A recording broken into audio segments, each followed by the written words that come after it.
कुछ ऐसे भी मुतासरीन हैं।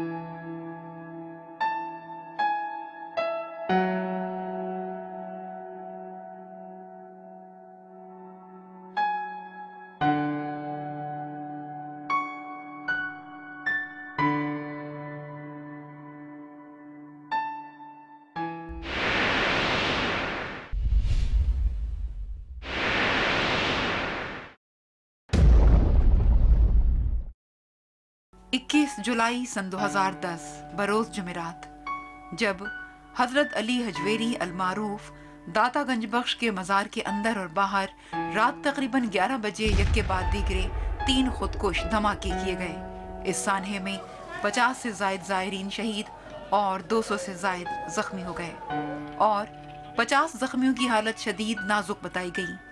पहला धमाका तहखाने में वाक़े वुजू खाने में किया गया, दूसरा धमाका दाता दरबार के बाहर गेट पर और तीसरा धमाका दरबार के इहाते में मजार के करीब किया गया। जुमेरात के रोज दरबार में जायरीन का रश बढ़ने की वजह से भगदड़ मच गई और कई अफराद एक दूसरे तले आकर जख्मी हो गए। धमाके के बाद पुलिस ने इलाके को घेरे में ले लिया।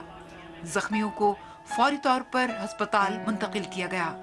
रेस्क्यू जराये के मुताबिक हमलावरों ने इन धमाकों में 20 किलोग्राम धमाका खेज मवाद इस्तेमाल किया। दरबार के इहाते में वाक़े मस्जिद के वजू खाने से दस्ती बम बरामद किया गया, जिसे बम डिस्पोजल स्क्वाड ने नाकारा बना दिया। खुदकुश बमबारों के सर मिल गए। इनके चेहरे काबिल शनाख्त थे, जिनकी उम्रें 17 से 20 के दरमियान बताई गईं। जब वो अपने आप को ब्लास्ट करते, वो ये नहीं सोचते कि हम तो चले जाएंगे, लेकिन ये पैसा क्या करेंगे। बड़ा के अब्दुल्ला क्या करेगा कि मेरे पापा कहाँ हैं वो, तो जब आप उससे पूछते हैं कि पापा कहाँ गए, अल्लाह ताला के पास गए हैं। कोई पौड़ियां वाला आउंदा तो भज्जा जांदा, वेख पैरों तो लाके सिर तक वेंदा वेंदा मेरा घरे आ गया। ऊपर भाइयों को तलाब भी करना चाह रहा था, लेकिन आवाज़ नहीं निकल रही थी मेरे। फिर वो उस भाई की लाश को ना उधर ले गए डेड हाउस। अब यहाँ जिक्र दाता दरबार में शहीद होने वाले शहीद मोहम्मद नदीम का। आइए इनकी बेवा महक नदीम की तरफ चलते हैं। 2 महीने हो गए थे कि महफिल में जाना ज़्यादा शुरू हो गए थे। रात को 1-2 बजे आना उन्होंने, तो मैंने उनसे कहा कि आप इतनी देर से ना आया करें, आप मुझसे दूर हो ही जा रहे हैं। कहते नहीं, मैं तो आपके पास हूँ, मैं दूर नहीं जा रहा, बस 2 महीने के बाद शहीद हो। मोहम्मद एजाज अहमद 2 कमसिन बच्चों का बाप दाता दरबार में बिला नागा जाते और तबर्रुक तकसीम करते। उस दिन भी वो अपने फराइज अंजाम दे रहे थे कि धमाका हुआ और वो मौके पर शहीद हो गए। इफ्तिखार अहमद बात करते हुए आप दीदा हैं। जैसे कैसे हो के ना मैं दिक्के लगा के लट झगड़ के अंदर गया हूँ। अंदर पूछा काउंटर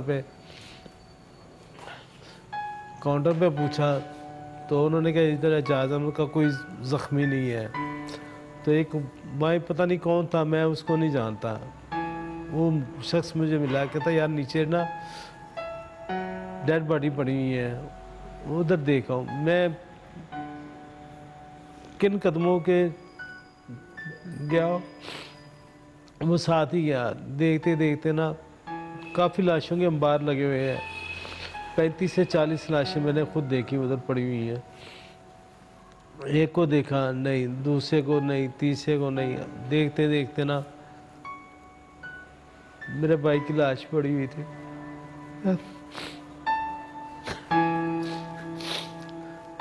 दाता दरबार में तकरीबन 17 एंट्री पॉइंट्स हैं और इनमें से सिर्फ 2 एंट्री पॉइंट्स खुले थे ताकि कोई मुश्तबा अफराद दाखिल ना हो सके।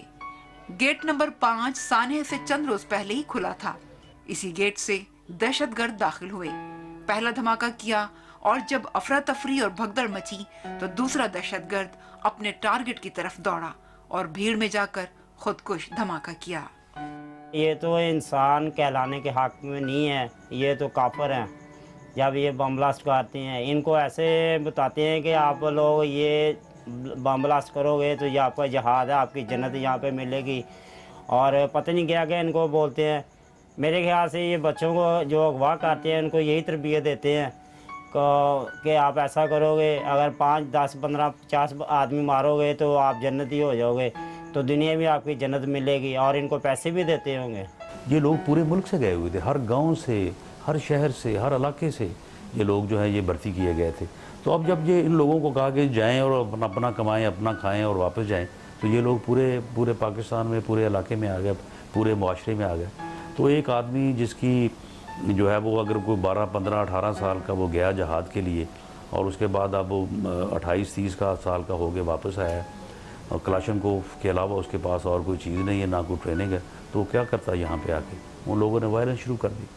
फिर उसके बाद ये इनका बड़ा मजबूत नेटवर्क था। इस मजबूत नेटवर्क को चाहिए था कि लोगों के साथ मुज़ाकरात करके, इनके साथ नेगोशिएट करके, जब पॉलिसी शिफ्ट आया था, अब मुजाहिदीन को आपने एकदम जो है वो दहशतगर्द बनाने जा रहे थे, तो लोगों को इत्मीनान में लिया जाता, लेकिन नहीं ऐसा किया गया और उनके ऊपर जो है वो जंग मुसल्लत की गई।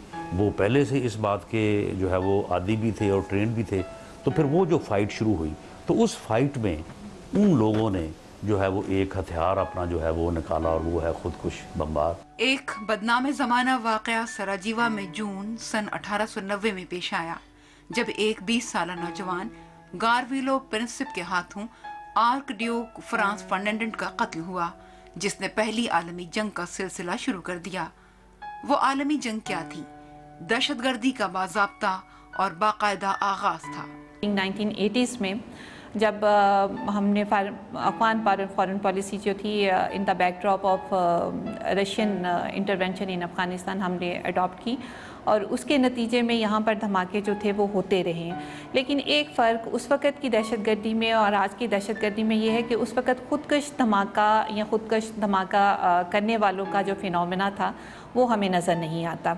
लेकिन आजकल जो सुसाइडल बम्बार्स हैं या सुसाइडल ब्लास्ट जो हैं वो एक कॉमन फिनोमेना या कॉमन फीचर बन चुका है। अब religious extremism in the form of sectarianism भी मौजूद है और इसके अलावा एक जहादी कल्चर और कुफर और हक की जंग के नतीजे में एक जहादी कल्चर जो हमने 1980s में डेवलप किया, ये उसके आफ्टर मैथ्स भी कह सकते हैं।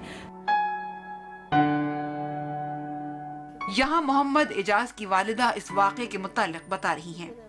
इन्हें हैरत इस बात पर भी है कि किस तरह ये दहशतगर्द अपनी जान की परवाह ना करते हुए दूसरों को भी खाक व खून में नहला देते हैं। तबरक बनन दिया उतो वंड के गया ते थले जाके वंडन दिया। मिठाई का डब्बा आते ने भतीजे दसते ने मिठाई का डब्बा फड़िया तो थले लैके गया सी, वो वंड के आया ते सारे रिश्तेदार ते सारे रिश्ते आते तबरक लै जा, कहता मैं आन के लेना। ये मामे सहुरे ने मिलिया है तो दिल बड़ा चलन दिया वह दवा आंदा बड़ा दिल चल रहा। मिल के जे गांह गया तो उससे वाले धमाका चल गया। अपने बम ढिड रख के जान हवा कर देने, ये आ भी मर दे, दूसरे भी मार दे, आप थोड़े बच जाते, आप भी मर जाते ने। ब्लास्ट हुआ ना तो जो उसके बारूद था हार्ट पे लगा था उसके ना, तो उसी वक्त क्योंकि वो भतीजे हमारे साथ ही थोड़े क्लोज थे, यानी 2-3 फुरलांग का फासला होगा, तो एक भतीजे के सर के छू के निकल गया और दूसरे के बाजू पे लगा, कंधे पे ना बारूद लगा।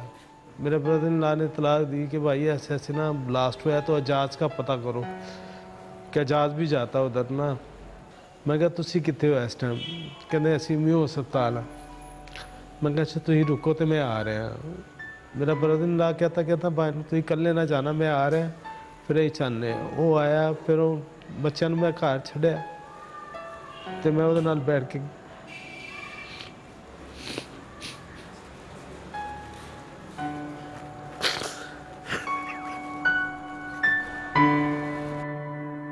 ये तो 2 घरों की कहानी है।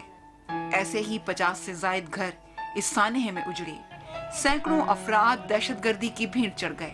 मगर अफसोस इन दहशतगर्दों के पीछे काम करने वाले असल चेहरे आज तक बेनकाब नहीं हुए।